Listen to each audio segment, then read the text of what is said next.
Hi everyone. Right now, the United States and China are in a terrifying race to prepare for a war that could change the globe forever. In the next few minutes, we will show you the exact battle plans, secret bases, and the history that led us to this Taiwan crisis. Get ready for the geopolitical truth behind the World War III prep. The Republic of China was founded in 1912. Its establishment followed the fall of the Qing dynasty. The Qing dynasty's collapse created a power vacuum. The Republic of China initially governed mainland China. This marked a significant shift in Chinese political history. The new republic aimed to modernize and reform China.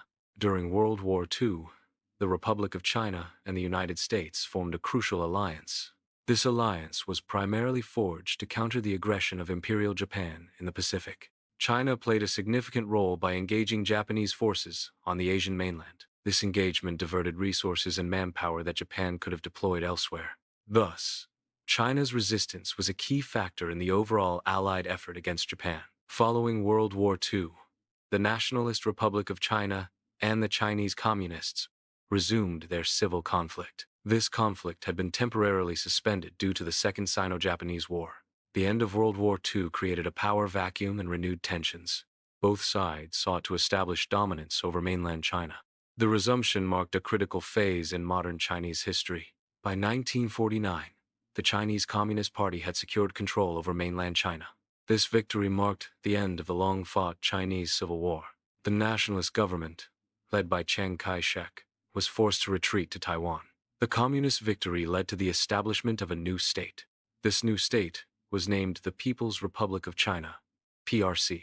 The PRC was founded under the leadership of Mao Zedong. Following historical events, the nationalist government of the Republic of China retreated.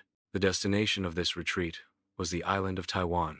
This relocation marked a significant shift in the political landscape. The nationalist government has remained in Taiwan since this retreat. Taiwan became the base of operations for the Republic of China.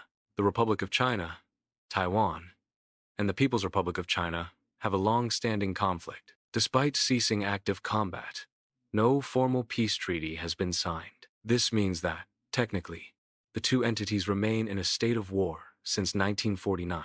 The absence of a peace treaty underscores the unresolved political and territorial disputes.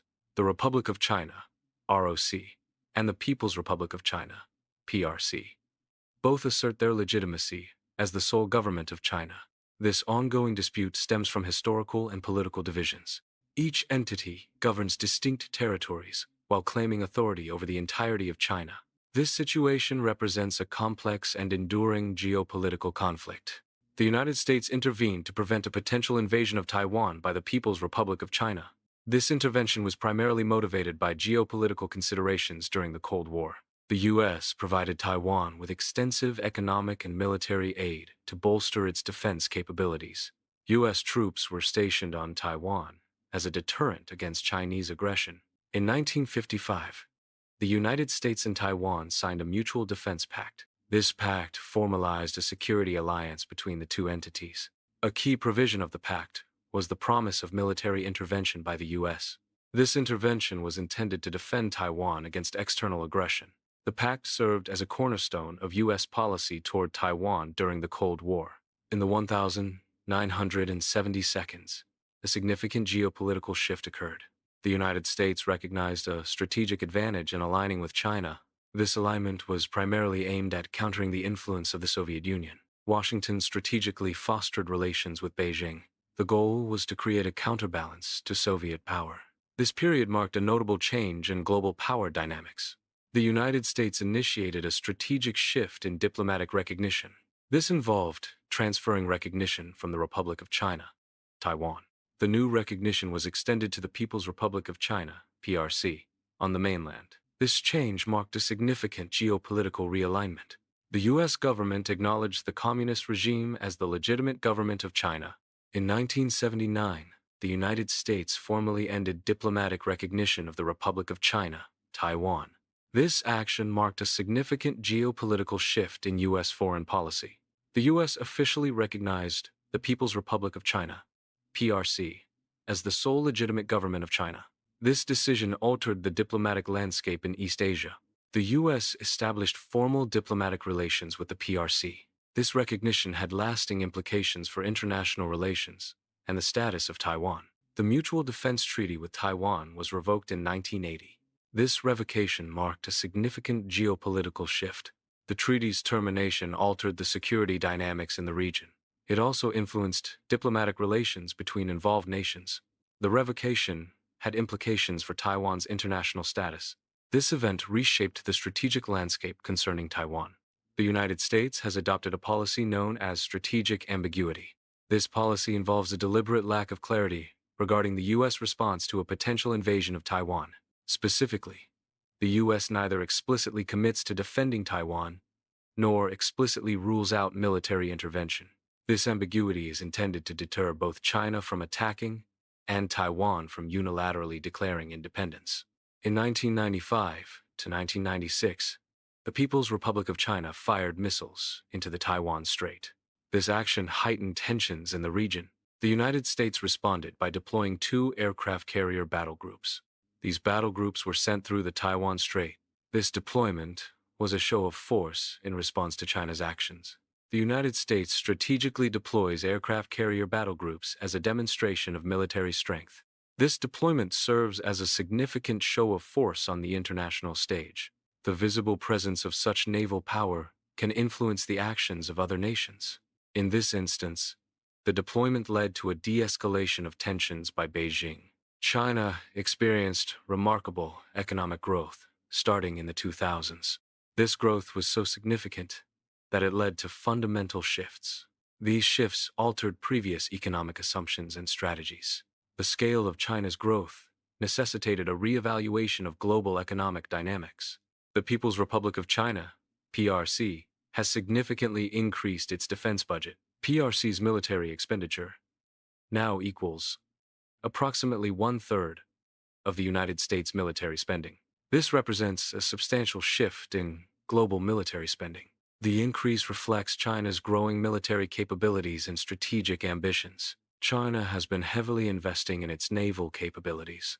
The goal is to transform the People's Liberation Army Navy. The transformation aims to create a world-class naval force. This navy is intended to operate as a blue water fleet. A blue water fleet can operate globally, far from its home ports. The People's Liberation Army Navy has the largest number of ships in the world. This includes both surface ships and submarines. The size of the plan reflects China's growing maritime power. The plan's growth is a key factor in global naval strategy. The plan operates across the globe. Beijing's political rhetoric states that Taiwan will be brought under mainland control. This objective is a consistent element of China's stated policy. The rhetoric explicitly includes the option of using force, if deemed necessary. This stance reflects a long-standing position on reunification. The potential use of force remains a contentious issue in international relations. The United States has initiated a strategic realignment known as the pivot to Asia. This pivot involves a significant reallocation of U.S. resources and attention. The primary focus of this strategy is the East Asian theater. This strategic shift is largely in response to China's growing military capabilities. The pivot to Asia aims to ensure regional stability and maintain U.S. influence. President Joe Biden has made public commitments regarding potential U.S. military intervention. These commitments address a specific scenario: a military invasion by Beijing. Biden has stated that the United States would directly intervene militarily in such an event. This stance signals a strong deterrent against potential aggression. The declaration clarifies the U.S. position on the use of force in response to specific actions. The policy aims to maintain regional stability through a clear articulation of potential military response. Washington is actively preparing for a potential conflict. Beijing is also rapidly preparing for a potential conflict. The preparations suggest a potentially cataclysmic conflict. These actions indicate a new era of heightened tensions. Geography poses a significant challenge for the United States military. The vast distance between the West Coast and East Asia is a key factor. This distance presents logistical and strategic hurdles. Military operations require extensive planning and resources to overcome this geographic obstacle. Maintaining a presence in East Asia necessitates overcoming the challenges posed by the Pacific Ocean's expanse. The American counter-strategy relies on a network known as the first and second island chains. The first island chain is a series of archipelagos. These archipelagos stretch from the Kuril Islands. They extend along the Japanese archipelago and the Ryukyu Islands. The chain continues through Taiwan and the Philippines. It ends at the Indonesian archipelago and the Malay Peninsula. The first island chain begins in South Korea. Approximately 22,000 U.S. troops are stationed in South Korea. Critical air bases are also located in South Korea. These factors contribute to South Korea's strategic importance within the first island chain. The first island chain includes Japan. Japan hosts the largest overseas deployment of the United States. Approximately 50,000 U.S. service members are stationed in Japan. This deployment underscores the strategic importance of Japan within the first island chain. The U.S. military presence contributes to regional security and stability. Okinawa hosts the heaviest concentration of U.S. forces in Japan. The island is strategically important to the U.S. Okinawa is considered a massive, unsinkable American aircraft carrier. It is located in a key area of the Pacific Ocean. This positioning enhances the U.S. military's operational capabilities in the region. The U.S. Navy has a permanently forward-deployed carrier strike group. This carrier strike group is nuclear-powered. The USS Ronald Reagan is part of the carrier strike group. Japan hosts the U.S. Navy's forward-deployed carrier strike group. The first island chain extends southwest through the Ryukyu Islands. The Ryukyu Islands are part of Japan. Yonaguni, a Ryukyu island, is located less than 70 miles from Taiwan. This proximity highlights the strategic importance of the island chain. Japan is currently experiencing a significant post-war remilitarization phase. This involves transforming remote islands into fortified positions. These islands are being equipped with advanced missile systems. This transformation marks a notable shift in Japan's defense strategy. The remilitarization is unprecedented in Japan's post-war history. The Northern Pincer strategy employs combined assets from the United States and Japan. These assets work in coordination to exert control over a specific strait. The primary objective is to effectively lock down the strait. This strategic maneuver aims to secure the area of operation. The combined force ensures comprehensive coverage and enhanced security. The Northern Pincer strategy aims to restrict the People's Liberation Army Navy plan. It focuses on preventing the plan from achieving a breakout. The strategy is designed to deny the plan the ability to flank Taiwan. This denial is crucial for maintaining Taiwan's strategic defense. The eastern coast of Taiwan is designated as the primary rear base of operations. This strategic decision positions the area as a crucial support hub. The Republic of China will utilize this base for logistical and strategic advantages. The eastern coast's geographical features contribute to its suitability as a rear base. This setup aims to ensure operational resilience and responsiveness. The base will likely serve as a key point for resource management and coordination. Taiwan's eastern coast presents a strategic advantage for external intervention forces. The eastern coastline is considered the most practical area for establishing a staging ground. This assessment is based on geographical and logistical considerations. The area's viability is crucial for planning and executing intervention strategies. Therefore, the eastern coast's role is pivotal in any external support scenario. A strategic objective is to prevent flanking maneuvers. The objective focuses on actions by the People's Republic of China. The goal is to deny them the ability to flank a specific island. Flanking from either the north or south is a key concern. Denying this flanking ability is a non-negotiable requirement. The Southern Pincer is a strategic component of the first island chain. The first island chain is a geopolitical concept related to maritime strategy. The Southern Pincer is geographically centered around the Philippines. The Philippines' location is critical to the Southern Pincer's function. The Southern Pincer's effectiveness is tied to control and access in the region. Since 2014, the United States and the Philippines have established an agreement. This agreement allows for the joint use of selected Philippine military bases. Up to 9 Philippine military bases are designated for this cooperative arrangement. This initiative enhances military cooperation between the two nations. The joint use aims to bolster regional security and interoperability. The U.S. is strategically deploying forces to new bases. A high concentration of these bases is located on the northern island of Luzon.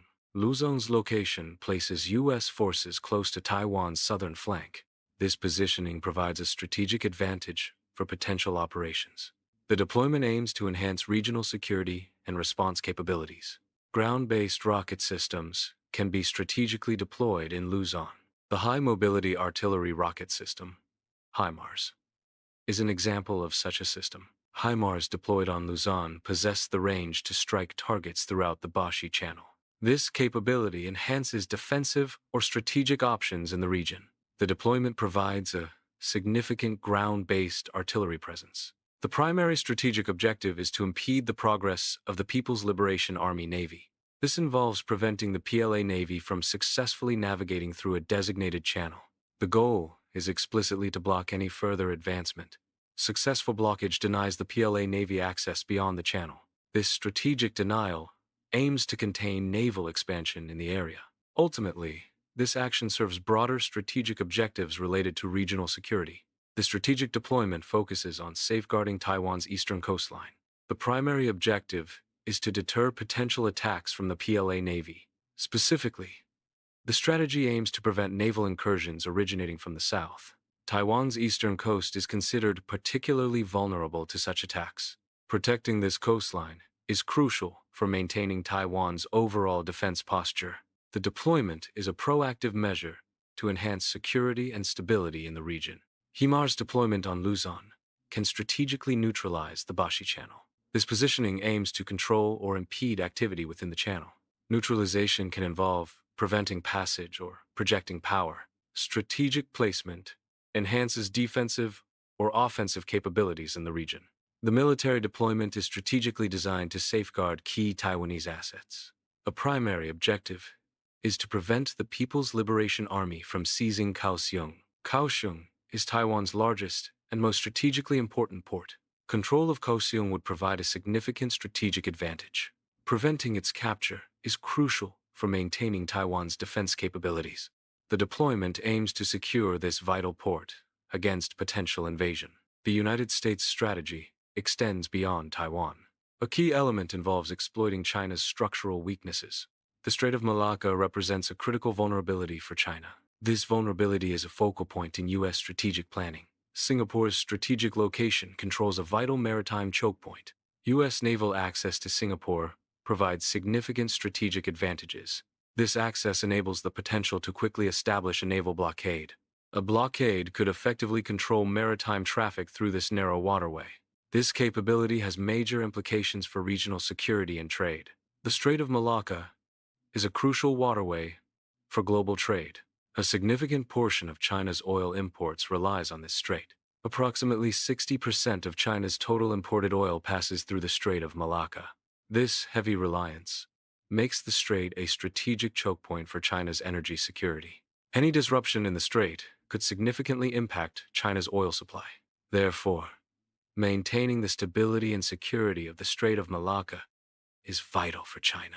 The second island chain is located behind the first island chain. The second island chain is centered on Guam. Guam is a territory of the United States. The second island chain is strategically important. Guam is a sovereign American territory located in the Western Pacific. Its strategic location gives it immense military importance. Guam functions as a crucial base of operations for the U.S. military. The island is often referred to as an unsinkable aircraft carrier. This nickname highlights its role as a fixed, secure platform for projecting power. Guam's infrastructure supports extensive naval and air operations. Pearl Harbor in Hawaii serves as a crucial headquarters for the United States Pacific Fleet. The base is a strategic location for naval operations in the Pacific Ocean. Pearl Harbor billets a significant number of nuclear attack submarines. These submarines are an integral part of the U.S. naval defense strategy. The presence of nuclear attack submarines enhances the fleet's operational capabilities. The AUKUS Security Pact is a trilateral agreement between Australia, the United Kingdom, and the United States. A key component of the AUKUS Pact involves the sharing of advanced military technology. Specifically, the United States will share its nuclear submarine technology with Australia. This technology transfer is considered highly sensitive and closely guarded. The agreement aims to enhance security, cooperation, and capabilities among the three nations. The establishment of an Australian submarine fleet aims to enhance deterrence capabilities. This fleet is designed for seamless coordination with the United States and the United Kingdom. The coordinated effort seeks to establish a robust, multi-layered defense strategy. The primary goal is to create a third, deep line of deterrence in the South Pacific region. This enhanced deterrence aims to safeguard regional stability and security. The initiative reflects a strategic alliance focused on maintaining a strong defensive posture. Please write in the comments, what surprised you the most in this video? Give a like and subscribe to the channel. Many more interesting, shocking, and informative videos are coming up.